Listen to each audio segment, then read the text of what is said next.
Some moments on late-night shows were so outrageous, they probably should have been cut.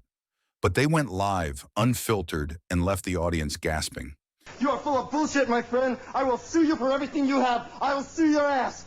I still remember watching one clip that made me rewind and ask myself, did that really happen? Tom, we've never seen you behave this way before. I know. Have you ever felt this way before? These are not your average celebrity interviews. This is the wildest stuff that ever hit late-night TV. Drew Barrymore shocks Letterman live.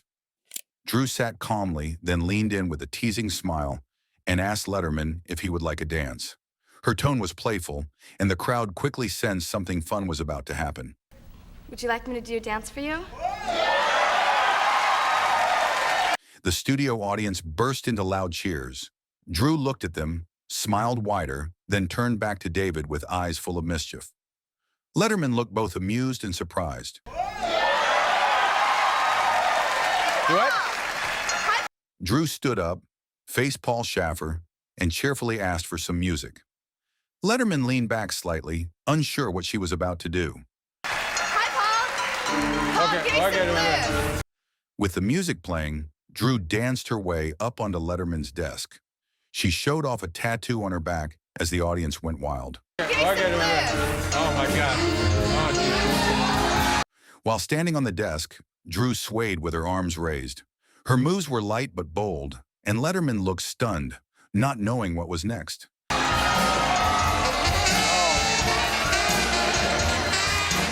Then out of nowhere, Drew turned around and quickly lifted her top, flashing Letterman in front of everyone. His face said it all. She pulled her shirt down and gave him a big smile. Letterman looked completely shocked, eyes wide, but also laughed in disbelief. Drew crouched on the desk, still smiling. Letterman stayed frozen, clearly trying to process what just happened in front of millions.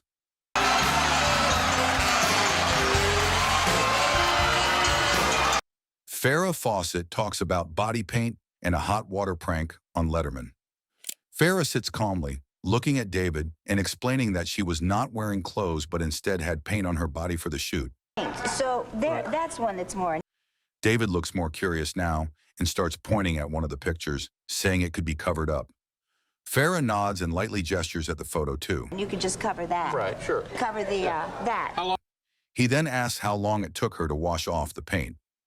Farrah responds with a smile, saying it took a long time and only hot water was used. How long did it take you to get the paint off? Letterman jokingly asks if it was scalding. Farrah laughs and confirms that, saying it was actually a little joke they pulled on her. When David Letterman suddenly put Jennifer Aniston's hair in his mouth. At the very start, the host David Letterman sits across from Jennifer Aniston. He suddenly says he wants to try something, and she gives a polite smile, unsure what to expect. Camera! They have a camera in the steam room. Right after that, without much warning, Letterman leans forward and grabs a small piece of her hair. Jennifer does not react at first, thinking it is just part of the joke. Forgive me if this is rude. I just want to try one thing. Okay. Anton. Then in a move that shocked everyone, he actually puts her hair in his mouth. Jennifer gasps and pulls back quickly, clearly disturbed and confused.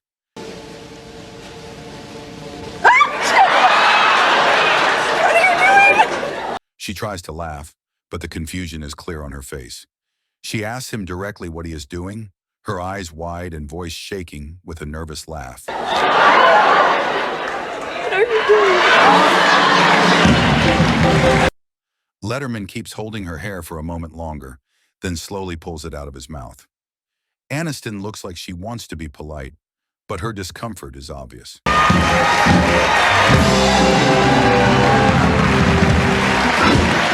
She calmly wipes the part of her hair he touched, still keeping a forced smile. But her face shows what she really felt in that moment.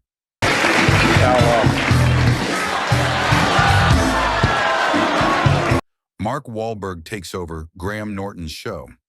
Graham tried to keep the mood light as he joked with the guests, but Sarah Silverman suddenly stood up and started telling a strange and personal story. Michael and Mark looked surprised, and Sarah's body language was bold and confident. And I'm the innkeeper. I'll just top up your glasses and leave. As she delivered the punchline, everyone burst out laughing. Michael leaned forward holding his face, and Mark could not stop smiling. Sarah seemed proud of her delivery and stood with full confidence. Changed, and I'm just numb inside, taking up. I'm just doing what everyone else is doing, you know? Then Mark quietly stood up and began walking toward Graham. Sarah watched with a cheeky smile while Michael looked curious, waiting to see what Mark was up to.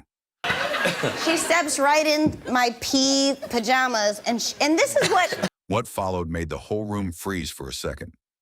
Mark leaned over Graham, put his arm around him, and began patting his chest. Graham held his cue cards tightly, clearly trying to keep control. Nice lady.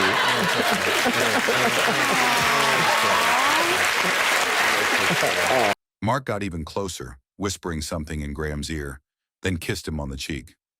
Graham's eyes went wide. He looked shocked, awkward, and unsure what to say next. This is so inappropriate. After all that, Mark casually returned to the couch as if nothing happened. Graham looked flustered and tried to get back on track, fumbling with his cards. That's wrong. Don't touch the man there. The tension started to fade as Mark apologized in a playful way. Sarah grabbed a microphone and added a quick joke, and Graham just shook his head in disbelief. I was looking for this.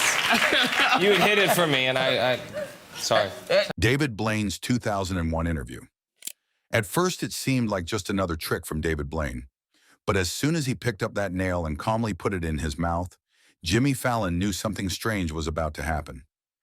I can't wait to talk to you. Thank you so much for being on our show. Thank you for having me. You could see the focus in David's eyes. He was chewing that nail like it was nothing. Jimmy's face changed from confused to shocked within seconds. This is your first ever Las Vegas residence. Then David looked at Jimmy and calmly asked him to push on his nose. Jimmy seemed unsure but went along with it. Yeah. Which is kind of hard to believe, but it was kicking off. The moment Jimmy pressed on David's nose, you could see David closing his eyes tight like he was feeling something shift inside. In 2 weeks. Then David leaned forward like he was about to spit something.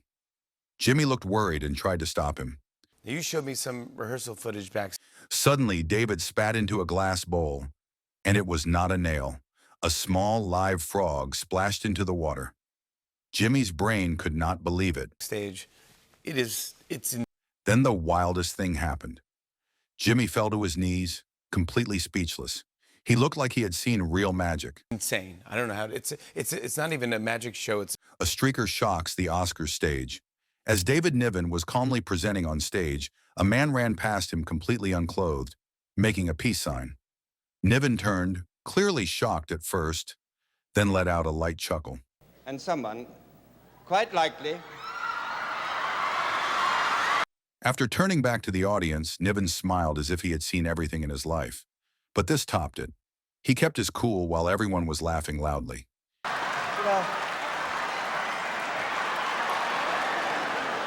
He then leaned slightly forward and calmly said something so witty that it made the whole theater laugh even louder.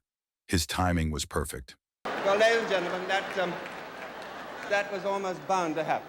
Niven followed it with another clever line, smiling a little more this time. He made a joke about the streaker that landed perfectly. Probably the only laugh that man will ever get in his life is by stripping off and showing his shortcomings. Robert Pattinson bites Tyra Banks on live TV. Robert was just trying to survive a regular interview, but Tyra had other plans, and she did not hesitate to ask him for something wild. I want you to bite me, Robert. Where? On my neck. Her confidence stayed strong, while Robert kept smiling awkwardly. She leaned in slightly, pointed at her neck, and waited for his move. Are you absolutely sure? And just like that, he gave in. With a bit of hesitation and a lot of audience pressure, he leaned in and went for it.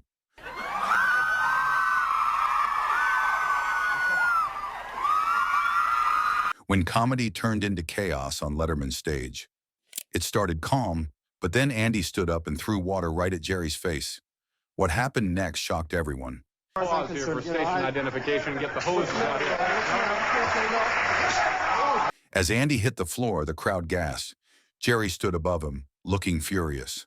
Letterman was just stunned in his seat. Andy got back up, shouting and cursing like he had lost control.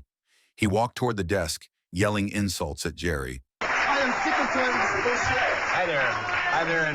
Letterman tried to joke and calm things down, but Andy exploded again, screaming threats and calling Jerry the worst names. Bullshit! You are full of bullshit, my friend. I will sue you for everything you have. I will sue your ass. Tom Cruise flies off the couch in front of Oprah. Tom was smiling and focused, but the moment Oprah hinted at his wild energy, something switched in him fast. He barely let her finish before he jumped in, laughing and admitting it proudly. Just as she asked about his feelings, he launched out of his seat like he could not sit still a second longer. Then came the wildest part. He bounced right onto the couch, standing tall, while Oprah just watched, shocked but smiling.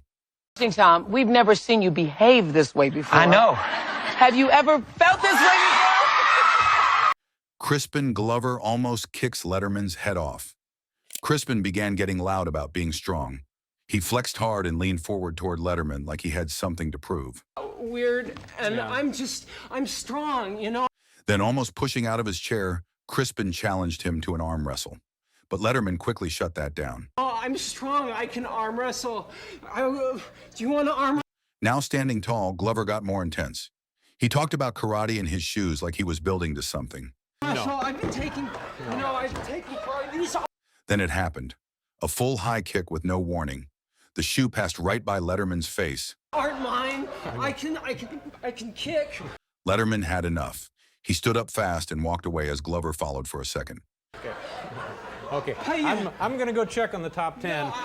Trying to end it clean, Letterman gave his usual excuse and moved off set, leaving Glover behind. Now alone, Glover adjusted his wig and looked unsure. The crowd clapped, but it felt very tense. Will Smith shocks the Oscars stage. It all started like a regular awards night. Chris Rock was joking about couples in the crowd. Everyone laughed along, including Will Smith. He is praying that Will Smith wins. Like, please, Lord. Then Chris looked at Jada and made a joke about her shaved head. The tone was light, but Jada looked far from amused. Jada, I love you. G.I. Jane 2, can't wait to see it. The camera showed Will still smiling, but then something shifted. He was no longer laughing. All right. Chris tried to move on, but noticed something. Will was walking straight toward him. Okay. I'm out here. Uh-oh, Richard. In just 1 second, Will got on stage and slapped Chris right across the face. Will turned and walked back to his seat. The whole room was silent. Chris looked shocked. Oh, wow. Then came shouting. Will was clearly angry. He told Chris to stop talking about his wife. Wow. Will Smith just smacked the shit out of me. Chris tried to explain it was just a joke, but Will shouted again, louder and more serious. Keep my wife's name out your fucking mouth. Chris nodded and agreed to stop. Keep my wife's name out your fucking mouth. I'm going to, okay? He stood still, clearly shaken. Mouth. I'm going to, okay? Trying to end the moment, Chris called it one of the biggest nights in TV history. That was a greatest night in the history of television. Okay. Tarantino shuts it down on live interview. Tarantino looks straight at the host and with a firm tone tells him he is not going to answer the question. His body is stiff and his voice is sharper now. I refuse your question. Why? Because I refuse your question. I'm not your slave. Then Tarantino continues with the same energy, raising his voice a bit more and makes a clear comparison to how he feels. My master. You can't make me dance to your tune. I'm not a monkey. I can't make you answer anything. I'm just. When the host tries to explain himself, Tarantino cuts him again and shuts the topic down quickly. Because I'm here to sell my movie. This is a commercial for the movie. Make no mistake. His voice gets stronger, and he leans forward with force. The energy in the room feels heavy now. And I'm shutting your butt down. And that's entirely your... Wildest moments ever on Conan O'Brien's show. The camera opens to a late-night talk show set. A woman walks up to Conan, who stands waiting, hands clasped and smiling. A male guest watches from the couch with a grin. She kneels in front of Conan, adjusts her top slightly, and exchanges quick, playful words with him. Conan stays focused, still smiling, as she prepares for something surprising. All right. Such an idiot, I'm sorry. Here we go. With a quick motion, she places her hands on the floor and kicks into a handstand. Conan watches closely. The male guest leans forward, clearly impressed, saying it looks amazing. This is awesome. She balances in the air, legs straight. Conan gently touches her legs, looking half amazed and half nervous. The audience starts reacting with laughter and applause. Then things go wild. She bends her legs and begins walking on her hands straight towards Conan. He backs up slightly, arms raised, his face frozen in mock panic. Her head gets close to Conan's waist. He gasps, eyes wide, as the audience erupts in loud laughter. It is one of those moments that could only happen live. She lands smoothly and stands up, smiling and fixing her hair. Conan, meanwhile, bursts into a wild victory lap around the stage, fists in the air, full of joy and disbelief.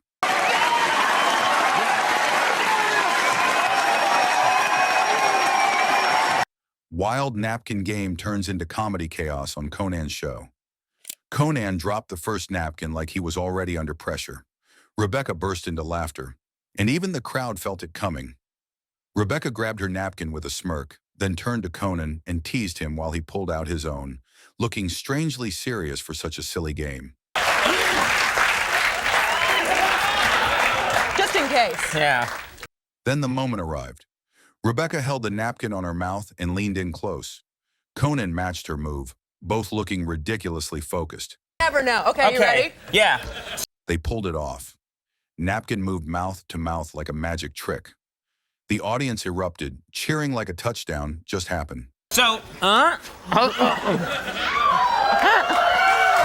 that's it. Rebecca, clearly enjoying this wild turn, pointed at Andy with excitement, ready to pass the napkin next. Yeah, you passed it to Andy. Now Conan leaned across his desk like a man on a mission, holding the napkin on his lips. He moved in on Andy, who looked half confused, half committed to the chaos.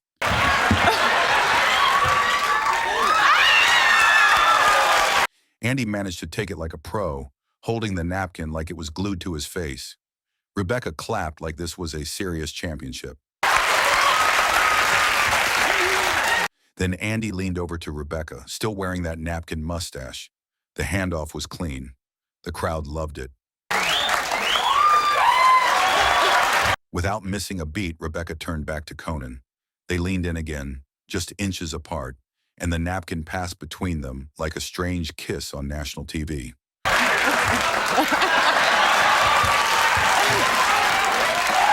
Conan froze for a second, eyes still shut, like he just witnessed his own life flash before him. The crowd went wild.